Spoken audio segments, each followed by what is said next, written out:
If I asked you to describe Xyp9x as a player, what would you say? Late round specialist perhaps? Great in the clutches?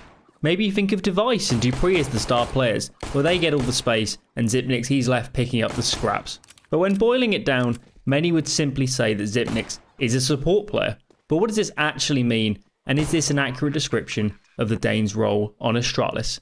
Now, as Xyp9x has been massacring Na'Vi in the background, we're already learning that the Dane isn't too shabby on these pistols, and look how well he plays the crossfire with Glaive over on the bomb site before hiding and making it impossible for Perfecto to find the frags and have even a chance of bringing back this situation for Na'Vi.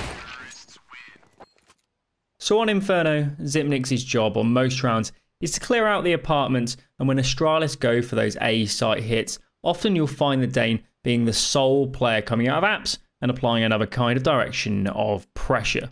So this round is a great example as Xyp9x is letting his teammates in Device and Glaive apply pressure first up short before he makes his way out of apartment. So Xyp9x on this one, he's just going to be throwing some supportive nades and playing a bit slowly and waiting for his teammates to again take contact with those CT players first. So Xyp9x going to throw this smoke for the hay cart.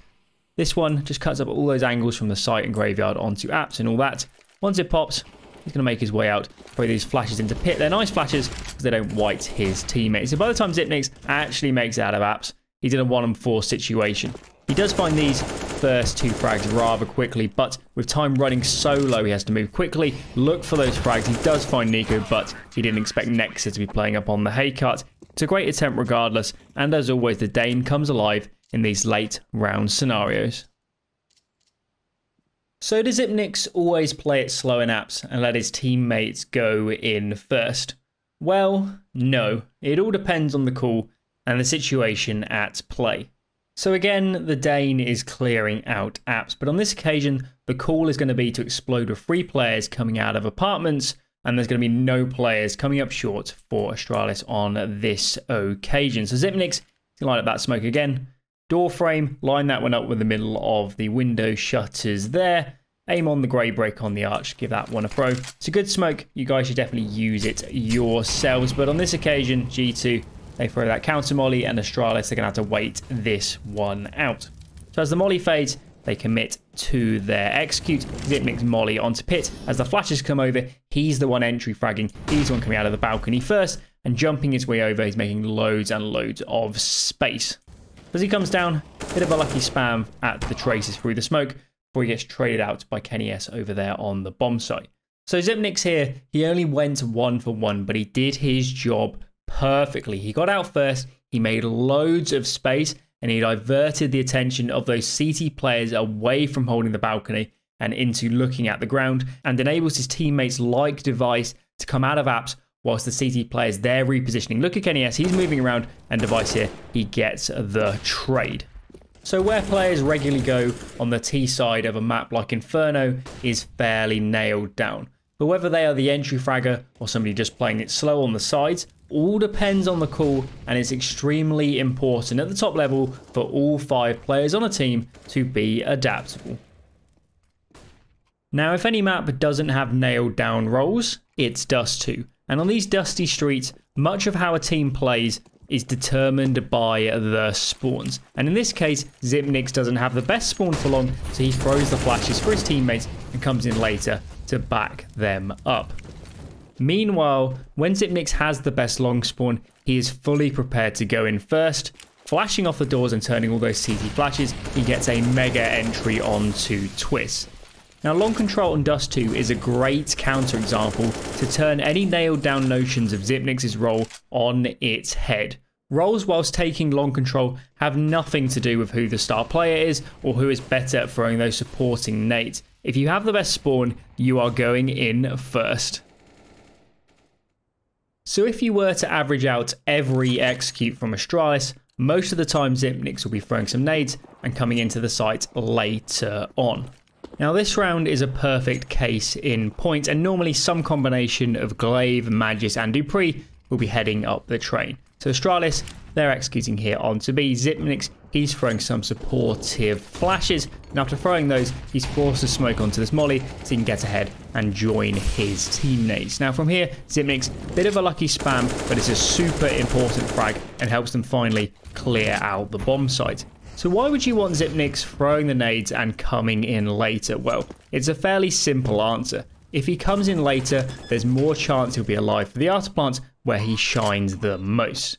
Now in a 2-on-3, there is a case for getting a bit aggressive and trying to even up the numbers, but B-side Dust2 is a very hard retake for the CTs, and Magus can use his remaining nades to close off those openings. So this one is a great job all round from Xyp9x, and when Astralis are running set rounds where the spawns don't matter so much, just like this one, it makes perfect sense to have Xyp9x coming in late and living up to his clutch Minister nickname.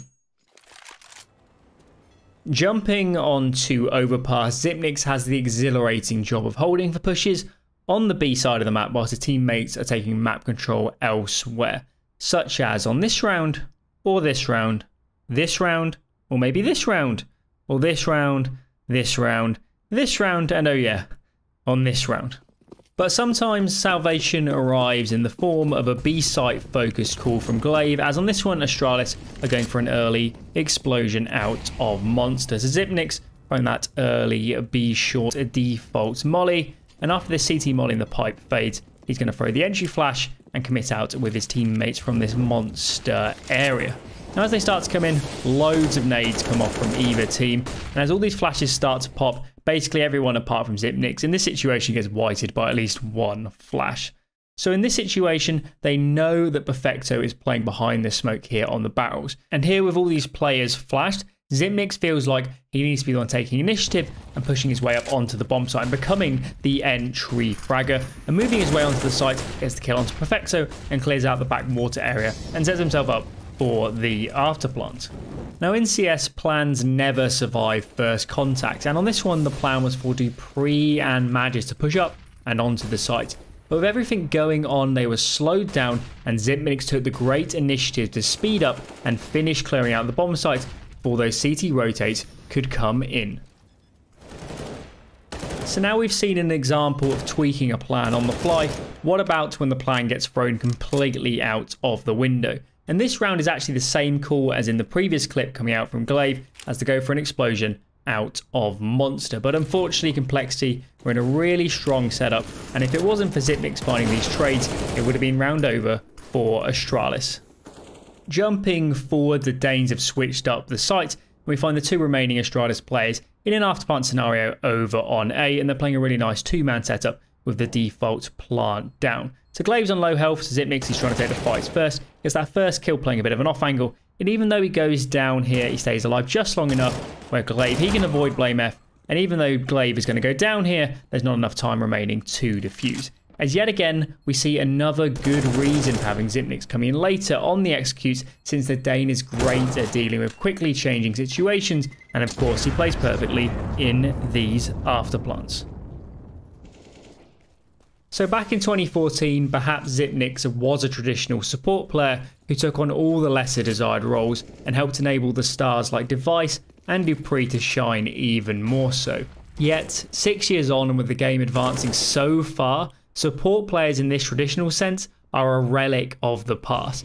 As we've seen, even for a player like Xyp9x, who typically plays the edges of the map and leans towards coming in later on the execute on this T side, sometimes he might entry frag, sometimes he needs to take initiative and push up when the others cannot. Versatility is paramount at the top level of CS because there's billions of permutations for how even a single round can play out, and with every passing year, Xyp9x only becomes a more complete player and a cornerstone for his team in Astralis.